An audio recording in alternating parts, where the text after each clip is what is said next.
Hey guys, Thomas here. So, a while back I got a message from a fan on Mull, just begging me to review Shinsekai Yori. But I was like, nah fam. So they kept on harassing me, messaging me on Twitter, and I just couldn't handle the pressure anymore. So here it is, I'm doing what you asked, okay? Please, leave me alone now. I'm kidding, of course, it's always fun to interact with fans. Or is it?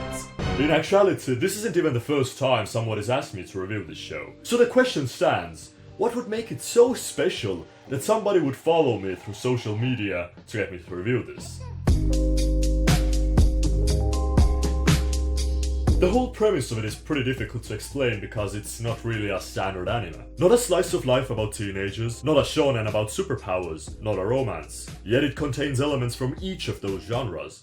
It is about teenagers, it is about superpowers, and it is about romance. To put it simply, it's a coming-of-age story that spans pretty much half of a lifetime of a person, while offering us an engaging story about power, human nature, and fear, all set in a fantastical world. For the sake of simplicity, the story can be split into 3 parts. When the kids are still kids, when they're teenagers, and when they're grown up. The thing about wanting to cover somebody from once they were young to until they reached adult stage is that there's a lot of material to cover. And not only that, but they also want to give us a deep world building show, which is kinda similar to Made in Abyss in a way that the main focus for both shows is split amongst the characters and the world that they're in. Here though, it's even a step beyond, since it spans a huge amount of time and has at least three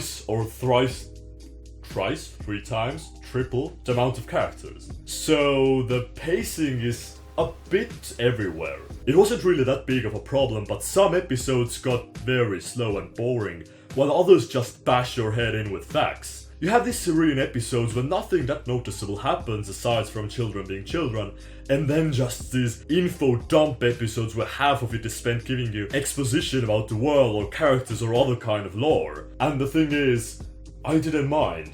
I know exposition dumps are kinda crappy in shows and convey bad writing, but here it felt natural. I feel like most of it was to do with the fact that I wanted to know the information myself and had been wondering about it for a while, so when it was finally introduced it cleared a lot of stuff up for me and left me relieved. Or really horrified.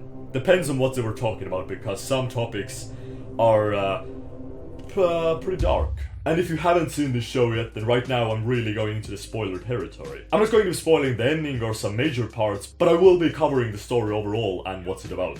Now, it might start off as a magical kids show, with showing us how everybody has telekinetic powers and can do stuff with the mind, but as time progresses, things start to seem a bit off. And that's because it takes place in the future. There isn't that much character development going on for the kids in the beginning, it's more about the world building, so they might seem a bit boring and flat, just going to school, talking with each other about life, I guess. But everything really starts going when they're going out on a camping trip, and go further than they were supposed to. So they meet up with some weird animal, who turns out to be a library. Yeah, this little thing contains the whole entire knowledge of humanity, and as it turns out, everything's around 1,000 years in the future from our present right now. In a way, it even resembles Adventure Time, with it taking place on Earth in the far, far future but with magic. And for me, this increases relatability hugely, even though, I can't move stuff with my mind and all. Anyways, the quick synopsis for what happened in the past is that it's discovered that some people have magical abilities that allow them to do stuff with the mind, and as time passes, more and more of those kinds of people start to pop up. And then a war broke loose between the magical people and the non-magical people, and it all went to shit from then on. Everybody kinda split into 3 main factions to live alone in peace. And it's a believable backstory for what would happen when humanity amassed too much power for their own good. Now, in our future, their present, a monk appears, who witnessed them gaining information that they shouldn't really gain, captured them, and wanted to take them to be prosecuted, but on their way they were attacked by mole rats. Yes, this world has naked mole rats who are almost as intelligent as humans, and who have their own communities, but are kinda treated like slaves. They do play a pretty big role in the show, but later on, so let's put them aside for now. Just like the humans do in the show. There's just so many little things to talk about here that add to the whole world building. Like the fact that humans can't kill each other anymore, because it's programmed in their DNA, so that when they attack another person they feel ill, up to the point of actually being able to die from attacking another person. Or the fact that the whole village is sealed off to protect them from devils.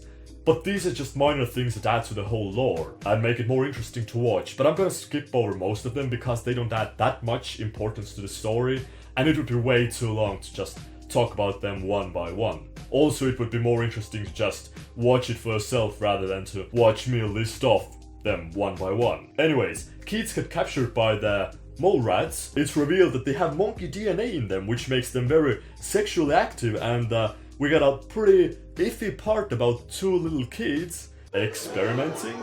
But they do manage to escape and get back to their village, and that's where the second part begins. So here's where we start to focus more on the kids, or teenagers by now. Their sexual activity continues to expand because they have bonobo DNA in them. And I know much more about those monkeys right now than I really wanted to know ever. And it might seem a bit weird, but don't worry, it all makes sense in the context of the show. So most of the kids have partnered up except one of them, because, well, there's 5, and I think threesomes don't really exist in that world, so yeah, they just monogamy, you know? But one of them starts to act pretty weirdly and leaves the group. The reason for that is that he becomes a karma demon, who in short just puts everybody's lives to risk, so he goes away by himself, and everything about Shun is purged from the kids' memories. Yeah, they have some Men in Black mind-wiping shit in there. So if you saw something that you really shouldn't have, the village elders get together and decide if they should, you know, boop, and erase everything, or you don't want the other thing.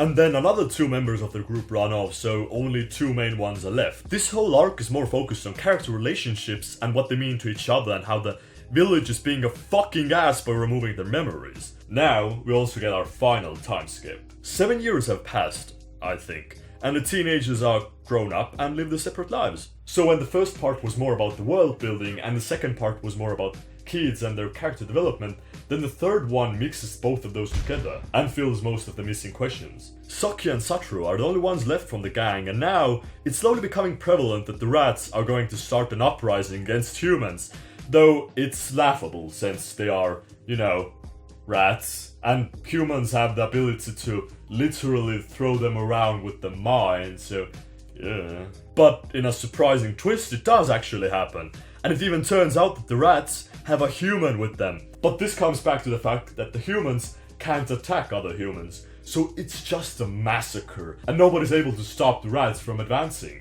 So for the final part of the story, our heroes go to Tokyo, which is an abandoned wasteland, to find the Psychobuster, which is the only thing that can stop a human with powers. And okay, it turns out to be anthrax, but calling it a Psychobuster is much cooler. The last arc really captures the idea of what it is being human and how cruel the world can be, mostly focusing on the queer rats. They just wanted equal treatment, but the humans, even though they thought of themselves being quite generous in how they treated the mole rats, didn't see how they were actually oppressing them, and never thought of them as equals because of the difference in intelligence, even though there wasn't any. Which begs the question, who are actually humans? There's even a little twist at the end, which is pretty shocking yet kinda awesome, and I don't really want to spoil it, but if you know what it is, then yeah, awesome. I can see why so many people love this show. It's a massive story which keeps on evolving every step of the way, and even though the time skips seem kinda annoying at first, since I really wanted to know what happened in between, it's understandable because, you know, they have to advance the story and there's a lot to cover. But I'm not completely satisfied. The story was awesome and kept me watching until the very end, anticipating what could happen next. But it also felt slow at times and didn't leave any lasting impact on me. It did have a solid ending, but it feels like this whole show is just forgettable.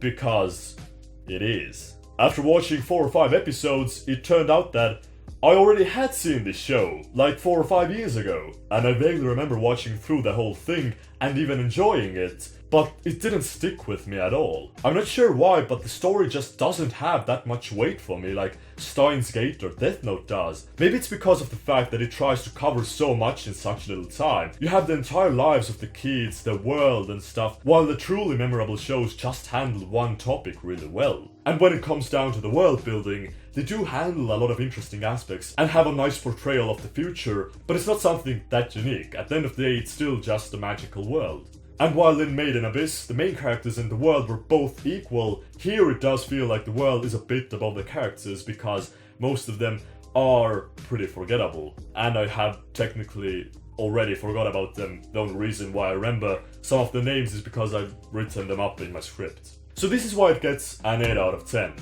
Don't get me wrong, the story is great, and when I got to the last 10 episodes, I literally couldn't stop myself from watching more even though I had other things to do. I just needed to get through it. It's just the fact that it's not going to be that memorable, at least for me. Though I do recommend it for people looking for an awesome story. Also, I'm never reviewing anything like this again. It was so boring to write the script for it. Like, what else interesting is there to do aside from praising it for 10 minutes straight? Do you honestly think that I have the mental capacity to write a compelling script? I need trash shows, so I can make fun of them without putting any actual effort in. Now, what should I review next, I wonder?